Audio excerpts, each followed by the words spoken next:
உலகமெங்கும் உள்ள ஜீ தமிழ் நேயர்களுக்கு காலை வணக்கம்.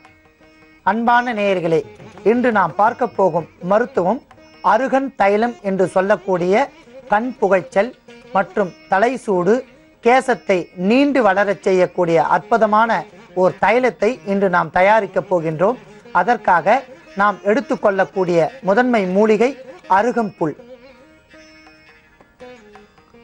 ஆங்கிலத்தில் டேக்லோனா சிலிடோன் என்று அழைக்கப்படுகிறது. மலையாளத்தில் கருக்காப்புல் என்றும், சமஸ்கிருதத்தில் தூர்வா என்றும், ஆங்கிலத்தில் டாக்ஸ் பீட் கிராஸ் என்றும் அழைக்கப்படுகிறது. பல்வேறு வகையான பெயர்களில் இந்த அருகம்புல் அழைக்கப்படுகின்றது. மூதண்டம், அருகன், அருகம்புல், கிழாம் என்று பல்வேறு வகையான பரிபாஷைகளில் இந்த அருகம்புல்லை சித்தர் பெருமக்கள் அழைத்து வருகின்றனர். 84 லட்சம் மூலிகைகளில் முதன்மையாக பிறந்த அற்புதமான ஒரு முதல் மூலிகை அருகம்புல். அருகம்புல்லை பற்றி கூறிக்கொண்டே இருக்கலாம். அந்த அளவிற்கு இதற்கு ஒரு மருத்துவ குணம் உள்ளது. நாம் தினந்தோறும் சாணம், பசு சாணத்தை வெயிலில் பிடித்து வைத்தோமானால் 1 அல்லது 2 மணி நேரத்தில் அந்த பசு சாணத்தில் வண்டு வைத்திருக்கும். ஆனால் அருகம்புல்லுடன் சேர்த்த பசு சாணத்தை நாம் பிடித்து வைத்தோமானால் எத்தனை நாட்கள் ஆனாலும் அந்த பசு சாணத்தில் வண்டு வராது. அந்த அளவிற்கு இந்த அருகம்புல்லிற்கு ஒரு மருத்துவ குணம் உண்டு. பல்வேறு வகையான விஷப்பூச்சிகளை விரட்டியடிக்கும், இரத்தத்தை சரி செய்யும், குருதியை கெடாமல் பாதுகாக்கும், கண் புகைச்சல் என்று சொல்வார்கள், கண் பார்வை மங்குதல், அந்த கண் புகைச்சலை சரி செய்யும், அறிவு விருத்தி தரும், உடம்பில் உள்ள அத்தனை வகையான தோல் நோய்களை சரி செய்யும், இதயத்தை பாதுகாக்கும். இப்படி பல்வேறு வகையான நோய்களுக்கு இது ஒரு அருமருந்து.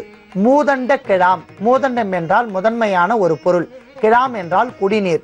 முதன்மையாக நாம் ஒரு குடிநீரை தயாரித்து குடிக்க வேண்டும் என்றால் அதற்கு அருகம்புல் தான் மிக சிறந்த ஒரு புல்லாக கருதப்படுகிறது. மேலும் குதிரைகள் தினந்தோறும் இந்த அருகம்புல்லை உண்டு வந்து எவ்வளவு வேகம் ஓடினாலும் அதற்கு இரைப்பு நோய் வரவே வராது, மூச்சு வாங்காது என்று சொல்வார்கள். அந்த அளவிற்கு இது உடலுக்கு பலத்தை தரும். நாய் மற்றும் பூனை மாதந்தோறும் பௌர்ணமி தினத்தன்று இந்த அருகம்புல்லை உண்டு வரும். அந்த அளவிற்கு உடலில் உள்ள பித்தத்தை சரி செய்யும், குருதியை கெடாமல் பாதுகாக்கும். 5 அறிவு உள்ள விலங்குகளுக்கு கூட இந்த அருகம்புல்லினுடைய மகத்துவம் தெரிகின்றது. ஆனால் நாம் படிப்படியாக இந்த அருகம்புல்லினுடைய மகத்துவத்தை மறந்துவிட்டோம். படிப்படியான இந்த அருகம்புல்லை நாம் தினந்தோறும் உண்டு வந்தோமானால் பல்வேறு வகையான நோய்களை சரி செய்யலாம். குறிப்பாக அருகன் தைலம் என்று சொல்லக்கூடிய தைலம் கண் புகைச்சலை படிப்படியாக நீங்கிவிடும். முடியை நீண்டு கருகருவென வளரச் செய்யக்கூடிய அற்புதமான ஒரு தைலம்.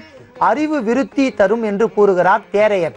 அகத்தியர் குணபாடம் சீதமொடு பித்தம், குருதியோடு இரத்த பித்தம் அறிவு தரும், மூதண்ட கிழாம் இருக்கும் வரை என்று கூறுகிறார். மூதண்ட கிழாம் என்று சொல்லக்கூடிய அருகம்புல் இருக்கும் வரை அறிவு விருத்தி மற்றும் இரத்த பித்த நோய்கள், உடம்பில் உள்ள பல்வேறு வகையான நோய்களுக்கு இது ஒரு அருமருந்து. இந்த மூதண்ட கிழாம் என்று சொல்லக்கூடிய அருகம்புல்லை கொண்டு பல்வேறு வகையான நோய்களை சரி செய்வதோடு உடம்பில் உள்ள நஞ்சு காளான், பூஞ்சை காளான் என்று சொல்லக்கூடிய கிருமிகளை அழிக்கும்.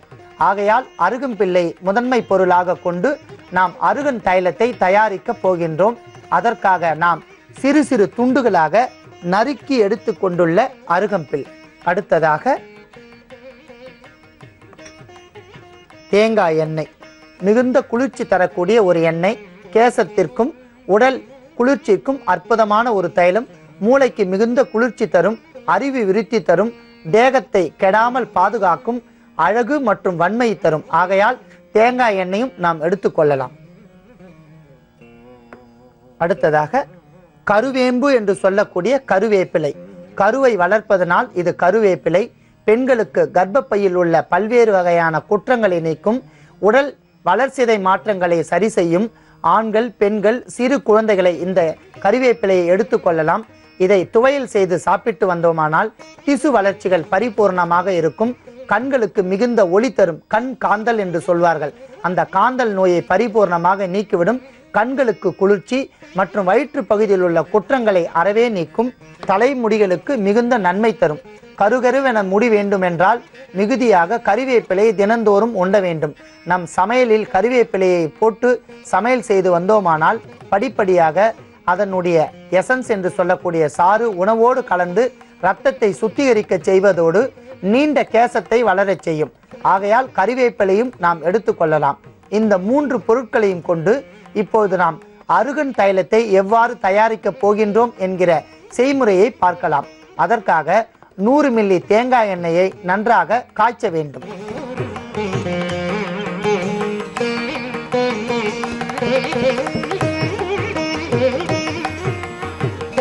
அன்பான நேயர்களே, அருகம்பிள்ளை தேங்காய் எண்ணெயுடன் நாம் நேரடியாக சேர்க்காமல் 100 கிராம் அளவிற்கு அருகம்புல்லை சிறு சிறு துண்டுகளாக எடுத்துக்கொண்டு அதை சாரும் வரும் வரை நம் நன்றாக அரைத்து எடுத்துக்கொள்ள வேண்டும். 100 கிராம் அளவிற்கு அருகம்புல்லை நாம் நன்றாக அரைத்து போதுமான அளவிற்கு அருகம்புல் சாறை இவ்வாறு எடுத்துக்கொள்ளலாம். நன்றாக கொதிக்கும் முன்பே தேங்காய் எண்ணெயுடன் இந்த அருகம்புல்லை சாறை சேர்க்க வேண்டும்.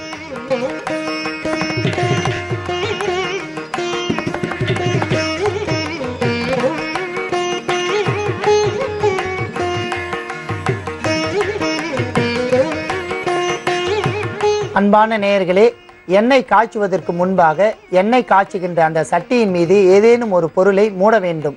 ஏனென்றால் அருகம்புல்லில் உள்ள ஈரச்சத்து தேங்காய் எண்ணெயுடன் சேர்ந்து ஒரு வகையான நெடிச்சத்தத்துடன் வெடிக்கும்.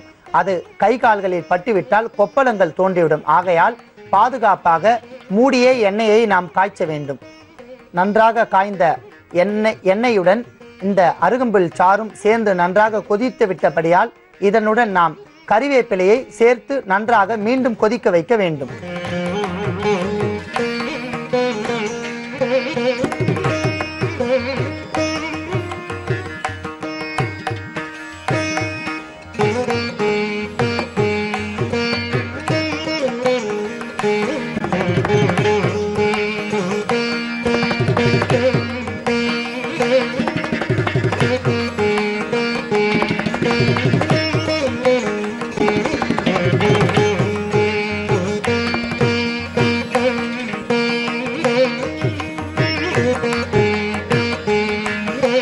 அன்பான நேயர்களே, கறிவேப்பிலை, அருகம்புல் சாறு இவை சேர்ந்த தேங்காய் எண்ணெயுடன் மிகுந்த நறுமணத்துடன் நன்றாக பரிபூர்ணமாக கொதித்துவிட்ட இந்த எண்ணெயில் கறிவேப்பிலையினுடைய சாறு படிப்படியாக இறங்கிவிட்டிருக்கும்.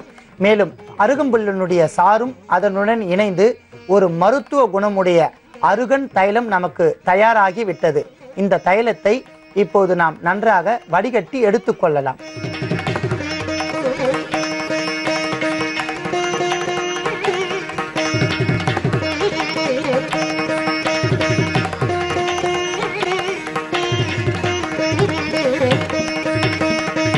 மயில் கழுத்து நிறம் என்று சொல்வார்கள். இளம் பச்சை நிறத்தில் இருக்கக்கூடிய இந்த அருகன் தைலத்தை நன்றாக ஆற வைத்து எடுத்துக்கொள்ள வேண்டும்.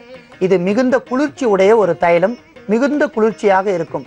இந்த தைலத்தை வாரத்திற்கு ஒரு முறை மட்டுமே தேய்க்க வேண்டும்.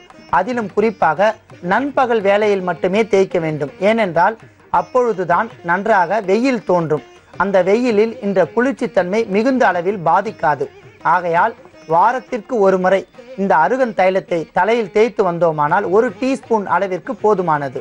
தேய்த்து வந்தோமானால் முடிகள் நன்றாக கேசம் வளர்ந்து அந்த முடியில் உள்ள செம்பட்டை நிறம் படிப்படியாக மாறி நீண்ட கருமை நிறம் வரும். மேலும் தலைப்பகுதியில் உள்ள சூடு என்று சொல்வார்கள், மண்டை சூடு பரிபூர்ணமாக நீங்கிவிடும். கண்களில் உள்ள புகைச்சல் தீர்ந்துவிடும். கண்களுக்கு மிகுந்த குளிர்ச்சி தரக்கூடிய அற்புதமான தைலம். அன்பான நேயர்களே, இடைவேளைக்கு முன்பாக நாம் அருகம்புல்லை கொண்டு ஓர் அருகன் தைலம் என்கிற தைலத்தை செய்தோம். அதனுடைய பயன் நம் கேசத்திற்கு மிகுந்த நீண்ட முடி வளர்ச்சி மற்றும் உடம்பில் உள்ள பல்வேறு வகையான வெட்டை சூடை தணித்தலை பற்றி பார்த்தோம். இப்பொழுது அந்த அருகம்புல்லை கொண்டு வயது வந்த பெண்களுக்கான ஒரு மருத்துவத்தை பார்க்க போகிறோம். அதற்காக நாம் வயது வந்த பெண்களுக்கு வெள்ளைப்படுதல் என்கிற நோய் தாக்கிவிடும். அந்த நோய் தாக்கிவிட்டால் அவர்கள் உடம்பு படிப்படியாக மெலிந்து காணப்படும்.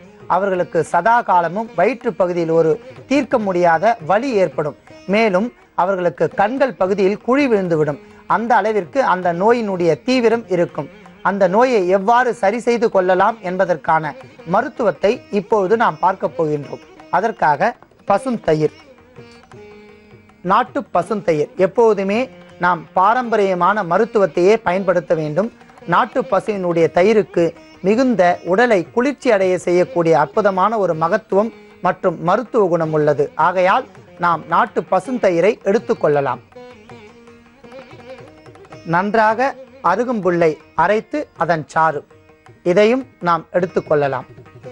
2 மருந்து பொருளையும் கொண்டு வயது வந்த பெண்களுக்கு வெள்ளைப்படுதலுக்கான நோயை எவ்வாறு சரி செய்து கொள்ளலாம் என்பதை பார்க்கலாம். அதற்காக நாம் 50 மில்லி அளவிற்கு பசுந்தயிரை எடுத்துக்கொண்டு அதனுடன் ஒரு பெரிய தேக்கரண்டி அளவிற்கு நாம் அருகம்புல்லு சாறை சேர்க்க வேண்டும்.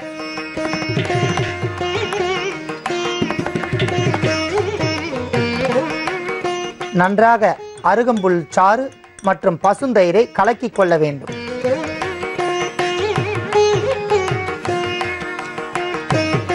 பசுந்தயிருடன் அருகம்புல் சாறு சேர்த்து நாம் கலக்கி கொண்ட பிறகு இளம் பச்சை நிறத்தில் தோன்றக்கூடிய இந்த தயிரை வயதுக்கு வந்த பெண்கள், குறிப்பாக வெள்ளைப்படுதல் நோயுடைய பெண்கள் வெறும் வயிற்றில் 3 தினங்கள் மட்டும் இதை குடிக்க வேண்டும். அப்படியே பச்சை தயிராக குடித்து வந்தால் அவர்களுக்கு படிப்படியாக உடல் உஷ்ணங்கள் தணிந்து உடல் வெட்டை பரிபூர்ணமாக நீங்கி வெள்ளைப்படுதல் நோய் பூரணமாக நீங்கிவிடும். மேலும் ஒரு சிலருக்கு பிறரொரு ஆடையை பயன்படுத்தி அவர்களுக்கு பூஞ்சை அல்லது தேமல் நோய் வந்துவிடும். ஒரு சிலர் மற்றொருவருடைய ஆடையை பயன்படுத்தி வந்தார்களானால் அவர்களுக்கு உடம்பு பகுதியில், குறிப்பாக தோல் பகுதி மற்றும் அக்குள் பகுதியில் தேமல் மற்றும் அழுக்கு தேமல் என்று சொல்வார்கள். அழுக்கு தேமல், பூஞ்சை காளான் நோய் வந்துவிடும். அந்த நோய் வந்தால் அவர்களுக்கு சதா காலமும் அங்கு எரிச்சல் மற்றும் அரிப்பு தோன்றும். அந்த நோயில் இருந்து எவ்வாறு நம்மை மீட்டு கொள்ளலாம் என்பதற்கான மருத்துவத்தை பார்க்க போகின்றோம். அதற்காக நாம் மஞ்சள் பொடியை தேவையான அளவிற்கு எடுத்துக்கொள்ளலாம். மிகுந்த கிருமி நாசினி என்று அழைக்கப்படுகின்றது. மேலும் பல்வேறு வகையான தோல் நோயை சரி செய்யக்கூடிய அற்புதமான பொருள் இந்த மஞ்சள் பொடி. இதை நாம் எடுத்துக்கொள்ளலாம். அடுத்ததாக அருகம்புல் சாறு தேவையான அளவிற்கு எடுத்துக்கொள்ள வேண்டும். அந்த தேமல் நோய் மற்றும் பூஞ்சை காளான் நோய் உடையவர்களுக்கு நாம் ஒரு சிறிய தேக்கரண்டி அளவிற்கு அருகம்புல் சாறை 10 கிராம் மஞ்சள் பொடியுடன் சேர்க்க வேண்டும்.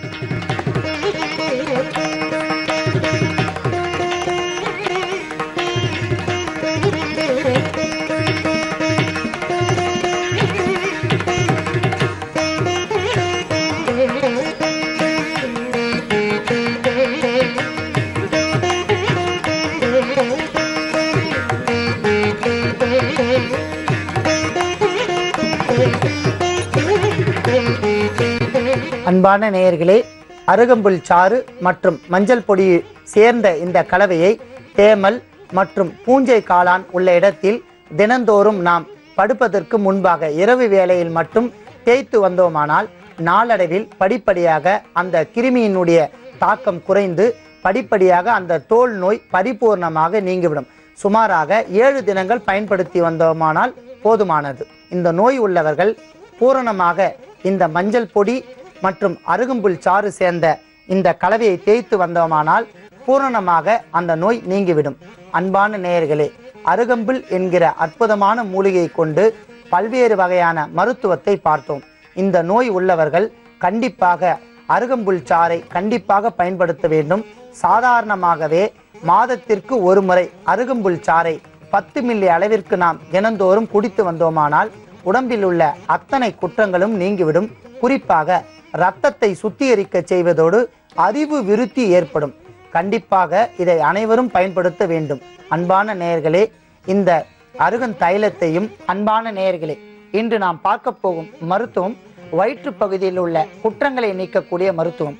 ஒரு சிலருக்கு வயிற்று பகுதியில் கட்டிகள், சிறு சிறு கட்டிகள் தோன்றும் அல்லது வயிற்று பகுதியில் முடி முளைக்கும் என்பார்கள். வயிற்று பகுதியில் முடி முளைத்தால் அவர்களுக்கு சதா காலமும் வயிற்று கழிச்சல் ஏற்படும். வயிற்று பகுதியில் குடல் முடிகளில் உள்ள தோன்றும் அந்த பகுதியில் ஒரு பெரிய அலர்ஜி போன்ற சூழ்நிலை ஏற்பட்டு அவர்களுக்கு அந்த பகுதியில் அரிப்பு ஏற்படும், குடல் புண்கள் ஏற்படும். அந்த வகையான நோய்கள் உள்ளவர்கள் உணவை சாப்பிட முடியாமல் அவர்கள் சதாகாலமும் விரும்பிக் கொண்டே இருப்பார்கள். உணவு உண்டால் அவர்களுக்கு வாந்தி போன்ற சூழ்நிலை ஏற்படும் அல்லது உடனடியாக மலம் கழிக்க வேண்டிய சூழ்நிலை ஏற்படும். அந்த சூழ்நிலையிலிருந்து எவ்வாறு நாம் பாதுகாத்து கொள்ளலாம் என்பதற்கான அற்புதமான ஓர் மூலிகையை கொண்டு இப்போது நாம் ஒரு வடை தயார் செய்ய போகின்றோம். முதலாவதாக நறுக்கி வைத்துள்ள மேல் தோல் காம்பு நீக்கி வைத்துள்ள வாழைப்பூவை நாம் முதலில் எடுத்துக்கொள்ளலாம்.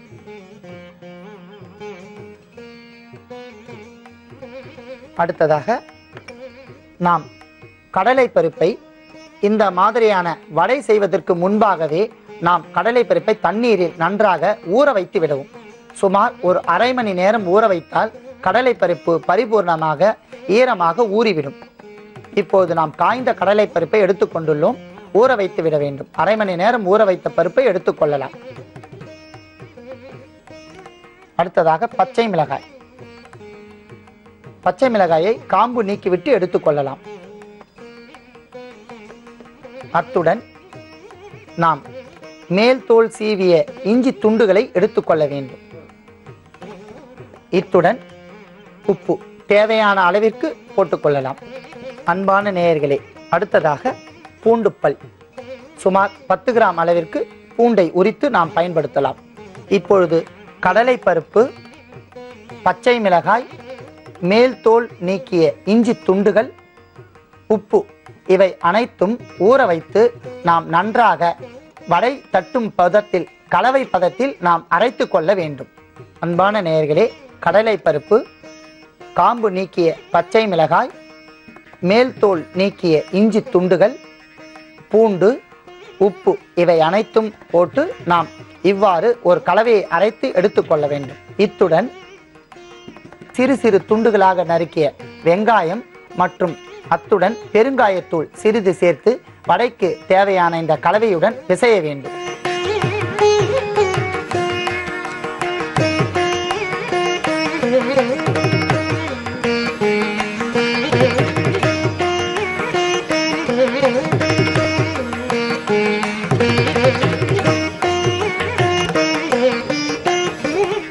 அடுத்ததாக மேல் தோல் நீக்கிய மற்றும் அந்த நரம்பு என்று சொல்லக்கூடிய நீக்கிய அந்த வாழை பூவினுடைய நறுக்கிய துண்டுகளை அதனுடன் சேர்க்க வேண்டும்.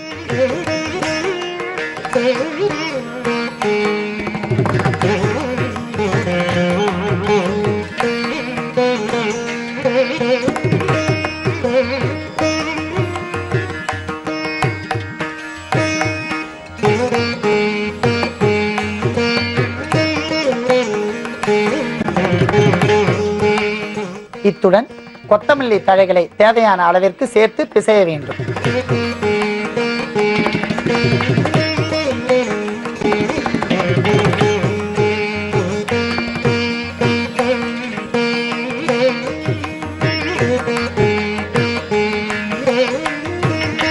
அடுத்ததாக கறிவேப்பிலையை சேர்த்து பிசைய வேண்டும்.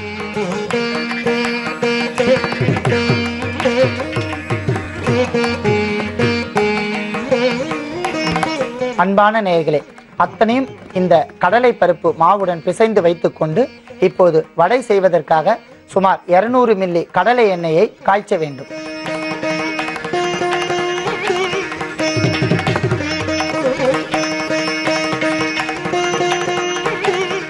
காய்ந்த எண்ணெயில் நாம் கலக்கி வைத்துள்ள அத்தனை கலவைகளையும் சேர்ந்து பிசைந்து வைத்துள்ள இதை இப்போது சிறு சிறு உருண்டைகளாக எடுத்து இப்போது வடைக்கு நாம் தட்டி கொண்டு காய்ந்த எண்ணெயில் இட வேண்டும்.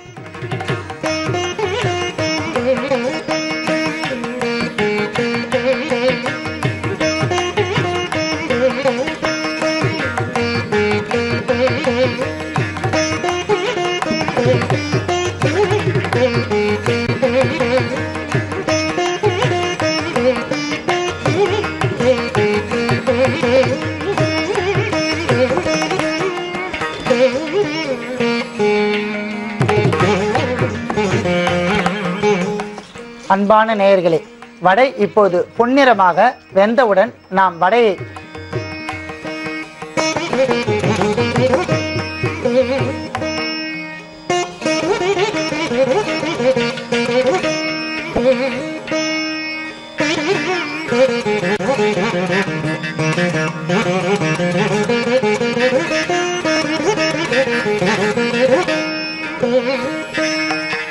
அன்பான நேயர்களே, பார்ப்பதற்கு அற்புதமாக ஒரு மூலிகை வாழைப்பூ மூலிகை வடை, இதனுடன் புதினா, கொத்தமல்லி, அஜீரணத்தை போக்கக்கூடிய மேல்தோல் நீக்கிய இஞ்சி இவை அனைத்தும் சேர்ந்து அற்புதமான ஒரு மூலிகை வடையை நாம் தயார் செய்து வைத்துள்ளோம். இந்த வடையை நாம் சாப்பிட்டு வந்தோமானால் வயிற்று பகுதியில் உள்ள பல்வேறு வகையான குற்றங்கள் நீங்கிவிடும். அவர்களுக்கு பரிபூர்ணமாக வயிற்றுப்பகுதி அத்தனை வகையான குற்றங்களையும் நீக்கி தோலிற்கும் வயிற்று பகுதிக்கு மிகுந்த நன்மை தரக்கூடிய இந்த மூலிகை வடைகளை அனைவரும் பயன்படுத்துமாறு கேட்டுக்கொள்கிறேன். மேலும் இந்த வடையை சாப்பிடும்போது அளவிற்கு அதிகமாக சிறு குழந்தைகளுக்கு தர வேண்டாம். ஏனென்றால் எண்ணெயில் செய்த பதார்த்தம் என்பதால் அளவோடு குழந்தைகளுக்கு தரலாம். பெரியவர்களை இதை உண்டு பின்பு சிறிது இஞ்சி சாறு அல்லது இஞ்சி துவையலை சேர்த்து சாப்பிட்டு வந்தோமானால் அவர்களுக்கு ஜீரண சக்தி முழுமையாக ஏற்பட்டு குடலில் உள்ள புண்களை ஆற்றக்கூடிய அற்புதமான இந்த வடையை அனைவரும் சாப்பிட்டு நோயின்றி வாழ வேண்டுகிறேன். நன்றி, வணக்கம்.